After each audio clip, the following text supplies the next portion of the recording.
சூப்பரான பலாக்காய் பிரியாணி கேரளா ஸ்டைலில் எப்படி செய்யுதுன்னு பார்க்கலாம் வாங்க. அடுப்பில் ஒரு பாத்திரம் வச்சுட்டு பிரியாணி ஸ்பைசஸ்லாம் சேர்த்துக்கோங்க. அதுக்கப்புறம் வெங்காயம், இஞ்சி பூண்டு பேஸ்ட்டு, பச்சை மிளகாய், தக்காளி, தேவையான அளவு உப்பு சேர்த்துட்டு புதினா கொத்தமல்லி சேர்த்துக்கோங்க. கொஞ்சமாக தயிர், அதுக்கப்புறம் கரம் மசாலா தூள், கொஞ்சமாக மிளகாத்தூள், கொஞ்சமாக சிக்கன் மசாலா தூள், தேவையான அளவு உப்பு, இது எல்லாத்தையும் சேர்த்து நல்லா மிக்ஸ் பண்ணி விட்டுக்கோங்க.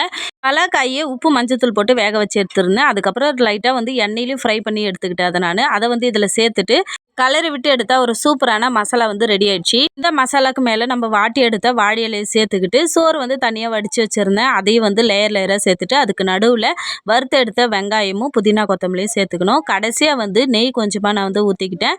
அதுக்கப்புறம் கொஞ்சமாக மஞ்சத்தூள் போட்டு தண்ணி கலக்கி வச்சுருந்தேன். அதையும் லாஸ்ட்டாக ஒரு கலருக்காக நான் ஊற்றிக்கிட்டேன். அவ்வளோதான், மூடி போட்டு நம்ம ஒரு 10 நிமிஷம் தம்மு போட்டு எடுத்தால் சூப்பராக பலாக்காய் பிரியாணி கேரளா ஸ்டைலில் ரெடி ஆயிடுச்சு. கண்டிப்பாக ட்ரை பண்ணி பாருங்கள். அவ்வளோதான். இந்த வீடியோ பிடிச்சா லைக் பண்ணுங்கள், சப்ஸ்கிரைப் பண்ணுங்கள். வீடியோ பார்த்ததற்கு நன்றி.